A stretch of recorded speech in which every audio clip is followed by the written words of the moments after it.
Alright, hi guys. So obviously, Mr. Cho is here again.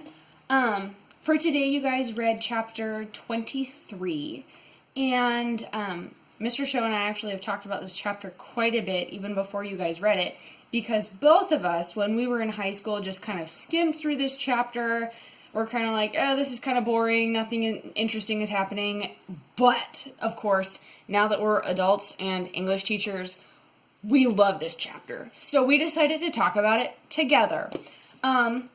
Also, a brief note, I was going through your guys' paragraphs that you wrote about the Scottsboro boys, comparing them to the Tom Robinson case, and it was pretty interesting because a lot of you hit on the idea of, oh, the courts are corrupt, or this is not how our justice system is supposed to be, or this is not the heart of American justice, and things like that.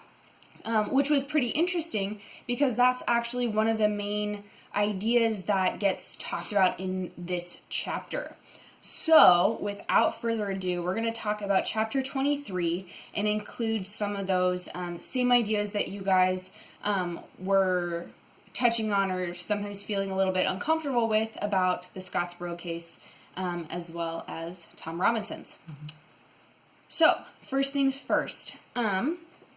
Let's chat about, should we start with the juries? Sure, go for it. So Jem is really angry at the results of the trial, and he talks to Atticus, and after chatting a little bit, Jem says, well, we should just get rid of juries. Juries, that's the problem. If we get rid of them, then we solve everything. And Atticus basically says that that's not the issue. The issue is a lot deeper, but because Jem is a kid, he hasn't yet adopted some of those prejudices and biases that the old men have. So do you want to chat about juries too? Yeah, sure. If you already remember, Atticus mentions the fact that Jem is really just annoyed at the jury itself and thinks that the jury had a bunch of issues and that people were being really unfair, and Atticus, good old Atticus, points out the fact that these are just 12 reasonable men. There's nothing inherently bad about any of them, but it's just the fact that something about this trial got in the way of their reasoning, and obviously what we already know is that it was racism, and so it's highlighting the fact that it's more than just an issue with maybe those particular people, but it's an issue with the entire society and Macomb County as a whole. And then you can get a little more interesting conversations when Atticus brings up that the fact that one of the Cunninghams were actually on the jury, and he was the only person who was actually swinging for Tom Robinson to be acquitted. And if you remember, Cunningham was the one who appeared at the prison late at night and threatened to kill Tom Robinson with his whole group of people. And Scout called him out, talked to him, had a conversation with him, and that's actually what caused Cunningham to change his mind. And so you're getting this really interesting idea that the fact that what changed the Cunningham's mind to actually go against the jury and really go against the entire county and try and help Tom to go free is this act of kindness from Atticus and from Scout. Mm-hmm. Scout from talking to the Cunninghams, and Scout through helping Walter Cunningham with his own entitlement. Yeah. Was that what it was called? Yeah, the entitlement. Mm-hmm. Yeah, so that's a really good point. So bringing it back a little bit to more of a maybe thematic way of putting it, you see innocence coming up against prejudice and racism once again. And this happens throughout the book in so many different ways. So you have Scout and Jem being sort of these innocent minds that are looking at the case of Tom Robinson, and they're able to see things that other people can't. One thing that Mr. Cho and I were also talking about was how when you are prejudiced, so if you are one of those people sitting on that jury, they're reasonable people, and yet they're in a situation where because of their prejudice, they literally cannot see the case clearly. And what we wanted to kind of mention with that is that when you have something that you are prejudiced or biased about, it can be super difficult, if not impossible, to actually open your own eyes to see what you're prejudiced about. Because when you have prejudice or bias, it's so embedded in how you view the world that it seems totally reasonable to you, even if someone on the outside might look at that and say, They're crazy. How could they think that Tom Robinson is guilty? How could they condemn the Scottsboro boys again and again? But that's that idea of sometimes it takes an innocent pair of eyes to even be able to see the prejudice that's going on, because when you are prejudiced, it's like you're in your own fishbowl. The fish isn't aware that there's an ocean out there and that the fishbowl is really small, because all the fish knows is that fishbowl, and that's all that they can see and that they're aware of. And the quote that really shows that is on page 220. It's from Atticus, and Atticus is talking to Jem, and he mentions, "So far, nothing in your life has interfered with your reasoning process. Those are 12 reasonable men in everyday life, Tom's jury, but you saw something come between them and reason." And so, tying back to what Mrs. Chocelia mentioned about innocence and the importance of that, the fact that Jem and Scout are in this innocent bubble. They're in the fishbowl.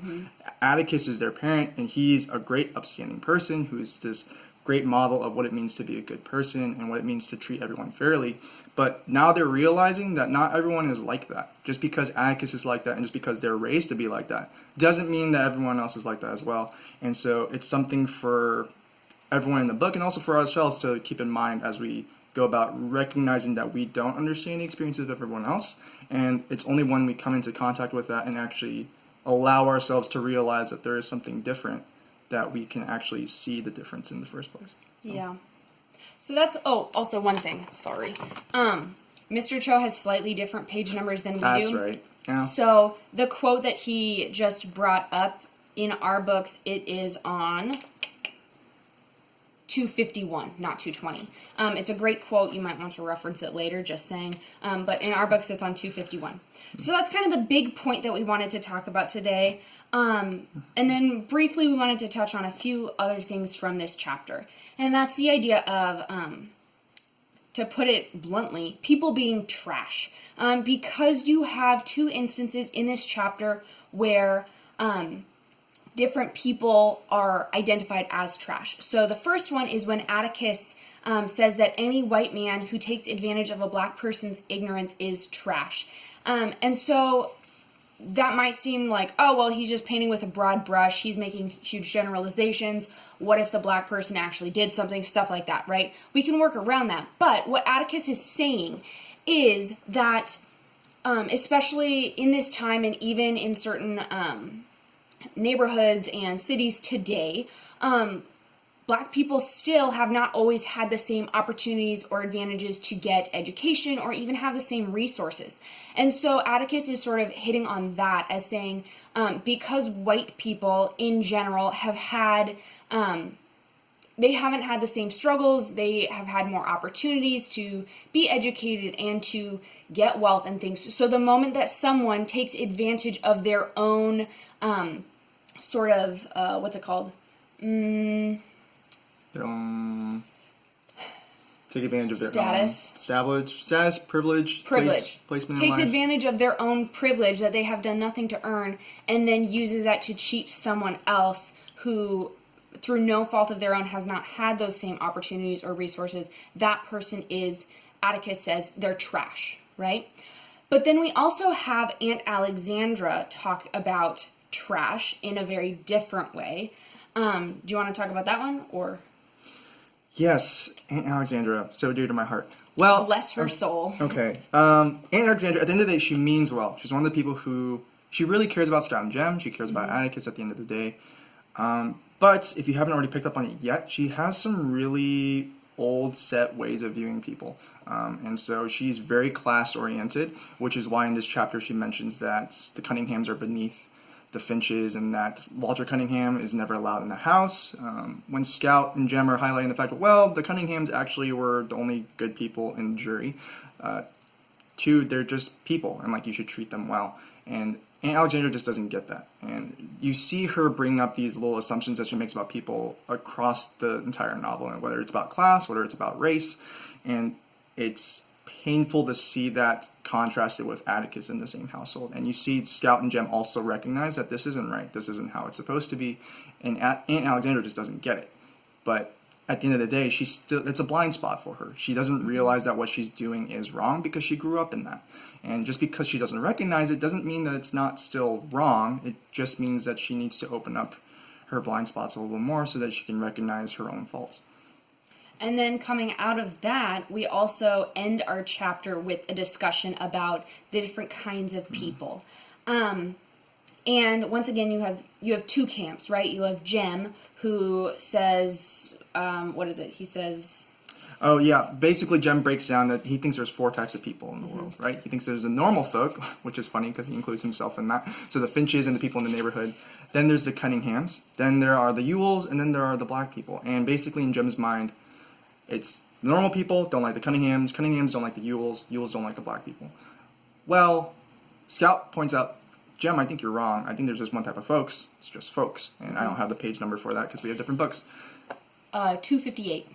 258. And then you have Jem mention, well, yeah, that's what I used to think too, but it doesn't make sense why people are acting the way they are then if everyone's just people.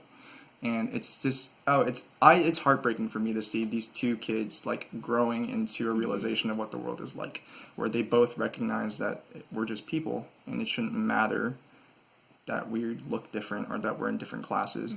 And yet they see all these adults acting like this. And Jem is trying to make up these different explanations for why this must be the way it is. And then you end the chapter with Jem making the realization that maybe Boo Radley doesn't come outside because he doesn't really want to. And the outside world is kind of a terrible place at times. Yeah.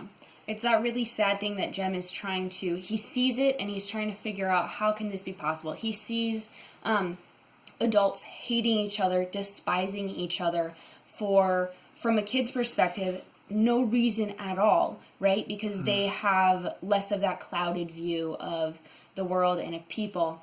And so Jem is trying to figure out, well, if people are hating each other, if they're despising each other, how can that be? Because we can't all be alike. Because if we were all alike, if all folks were just folks, then there would be no reason to act this way towards each other.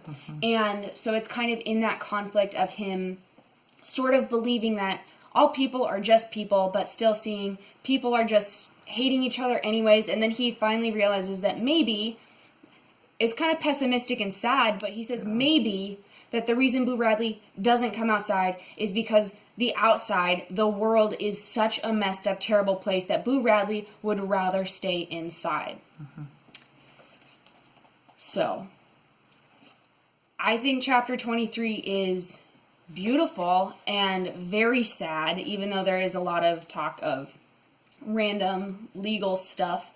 It's a really important one, especially when we're thinking about themes of innocence and prejudice. In coming up chapters, you're going to get a lot more about hypocrisy, so keep your eyes open for that.